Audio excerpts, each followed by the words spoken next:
Okay, God, what the? He rubbed the back of his head at the TV screen showing the Circle Food store on St. Bernard, the black water skirting high up on its arches, their reflection skimming in the deep, dark pool. Only a short walk from where he'd grown up, the place where his father's favorite market was for years. His earliest memory had been holding his hand there while they walked in the distance to the neighborhood store, then peering up while his father studied the fresh redfish and shrimp for his Friday night fish fry, or waiting impatiently in the produce area where Simon, ever particular, scrutinized every pepper in search of the plumpest for his red beans. The Circle Food store sat in the middle of the bowl in the city near the I-10 overpass, a spot rarely known to flood. If Circle K is flooded, Circle Food store is flooded, then the whole damn city is done. 2 days ago, or was it 3? He had trouble keeping the days straight since they crossed the international date line. He called his father, and the conversation had not gone well. After a half an hour of trying to get Simon 48 to see his point of view, that staying in town through a hurricane that size was beyond foolhardy, he threw up his hands. Daddy, he said, his voice pitched high with exasperation. Hell, I'm not listening to this. Across miles of land and ocean, through the small static-filled cell phone, the resentment in his father's heavy breaths came through. Say what you want. I'm staying. I stayed for the last one, and I'm staying now.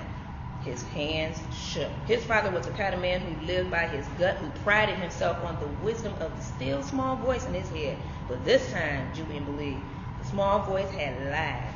He had never been so disrespected before. Despite his acquired ease with the ways of the big city folks, his finely honed manners were southern bred. In New York, his yes sirs and no ma'ams had drawn smiles of condescension more than once. He learned to stow these phrases away and unpack them only when he's visiting home.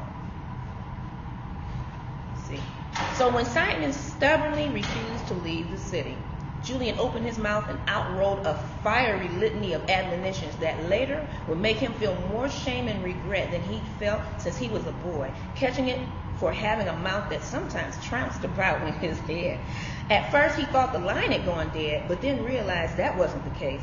His father had simply had enough. It was the first time they'd argued like that since he was grown, the first time either had hung up on each other. At some point, with everyone's eyes still fixed on the TV screen, Matsumoto, the owner, entered the room. Julian glanced over to see the disappointed darkening of his brown eyes. It had been a sold-out house after all, and the whole set, scheduled to run a full hour, had lasted less than 30 minutes. No doubt, people had complained. Matt, I'm so sorry, man. Matsumoto nodded solemnly, said nothing. He would have to take the flak this time, explained to the owners. Leaving a week of audiences hanging at a place like the Blue Note Tokyo was no small thing. Some pointed at the television screen again. A helicopter shot showed a group of weary, sweating people trudging up through water, up through their waists. Others hung on for their lives while the water had chased them, the top balconies of apartment houses and rooftops. Then the camera swept over to other parts of the city, the Ninth Ward, New Orleans East, Port Chartrain Park, St. Bernard Parish, all disappearing in a still reflective ocean. Bile gathered at his throat. He wasn't looking for a convenient out. But even if his chops hadn't failed him, he would have to bail anyway. Leave the country this moment if he could. He looked again at Matsumoto, then at the men in the band. I gotta go, he said, his voice breaking. I've got to go. He took the first flight out the next day.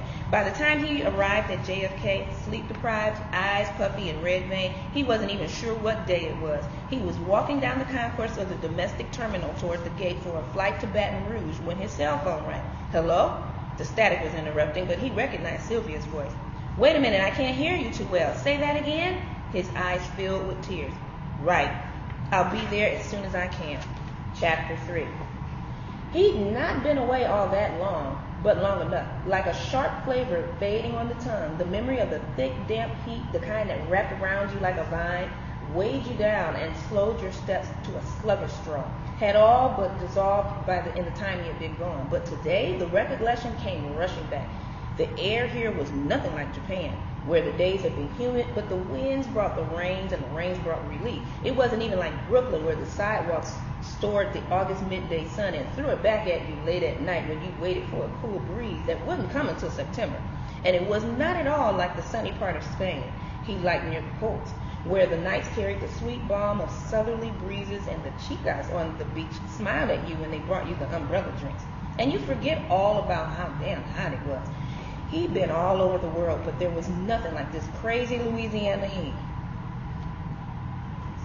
As if he didn't already have enough troubling him, the flat tire on his rented Neon threatened to tip his teetering nerves over the edge. His head throbbed. He peeled off his clingy shirt, something he would have never done in New York, but he was a homeboy, and he was down home. Humidity like this meant baring your skin. Sweat dripped from his forehead, his shoulders, his back, as he squatted on the loose gravel of the breakdown lane, the only breeze stirred by the 18-wheelers that roared by.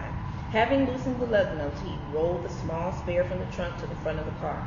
With his slim, muscled back to the September sun, he knelt and managed to jack the car up and get the tire off without screaming profanity. Once he secured the spare, he put his damp T-shirt back on and drove to find the nearest service station.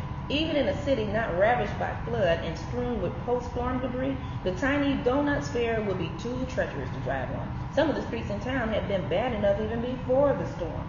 He spotted a Shell gas station not far down the road with a single bay car and pulled up for car repair and pulled up to it as the attendant, a short brown-skinned man in his mid-30s with tightly braided hair and wearing overalls without a shirt, took a drag from his cigarette and flicked it on the ground. Help you? Just need to have my flask fixed. Barely looking at the man, Julian tossed him his keys and went inside the air-conditioned store. An oasis of soft drink coolers consumed one wall, and he opened the door wide and let the clouds of ice air wash over his face. He pulled a bottled lemonade from the shelf and headed toward the front. An older man, frail-looking, with slicked-back silver hair and stooped shoulders, took up the bills Julian placed on the counter. Need any cookies or chips with that, he said. Nah, thanks. Julian opened the bottle and took a long drink. They say it's kind of bad over there in New Orleans. The man put Julian's change on the counter. National Guard everywhere. I hear they're not even letting folks back in yet. Julian nodded. Kind of bad. The understatement was almost comical. They just started, he said. Truth was, he snuck around checkpoints weeks ago to get to his father's house. He thought about his father and wondered how long he would have to shoulder the burden of regret over their last phone conversation. Do you even understand what mandatory evacuation means? The minute the words were out, he felt the blood leaving his face. The silence and hang-up afterward had stung Julian worse than the hickory switch spankings that welded his legs during his father's rare moments of childhood discipline. Nail, right there, he said. Julian looking up at Julian and pointing to the bent metal jutting out of the tread. I'll patch it up. It'll be a few minutes. Julian nodded and walked across the grassy lawn between the off-ramp strip of businesses and the highway as a rare breeze floated through the fronds of the nearby stand of palmettos. He took a long swig from the iced lemonade. The sky was brilliant, electric blue, and the late morning sun was burning into the concrete. The traffic along the I-10 corridor was still clotting now, and then as convoys of cars and trucks, semis, and even government jeeps paraded east, a steady stream toward New Orleans.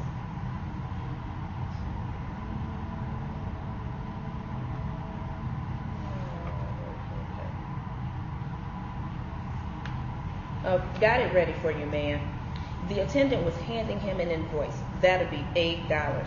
Julian pulled four folded bills from his jeans pocket and on second thought took another two and folded it inside the others. Thanks, man. The attendant handed him the keys and Julian headed towards the car. From behind him, he heard another car pulling off the ramp and into the lot of the station. A vintage Camaro painted a dull and rusting blood red. Heaved and sputtered, then died a few feet from Julian. Its owner got out, a tall, slender man in worn jeans and a sweat-soaked white T-shirt, his shoulders sagging, a sickle-shaped scar across his cheek, a blue baseball cap capped down against his brows. Julian gave the man a nod. Sounds like you could use an alternator, maybe. The man gave him a long, hard look. Then his face opened into a smile. 48. You don't recognize me, man? Julian stared at the man, mining his memory for some recollection of those features. The deep brown eyes, what he could see of them beneath the cap, were familiar, and the scar, and the drooping shoulders, and the angle of that cap. And suddenly, from Julian's forgotten past, emerged the sound of a sizzling trumpet. Casey!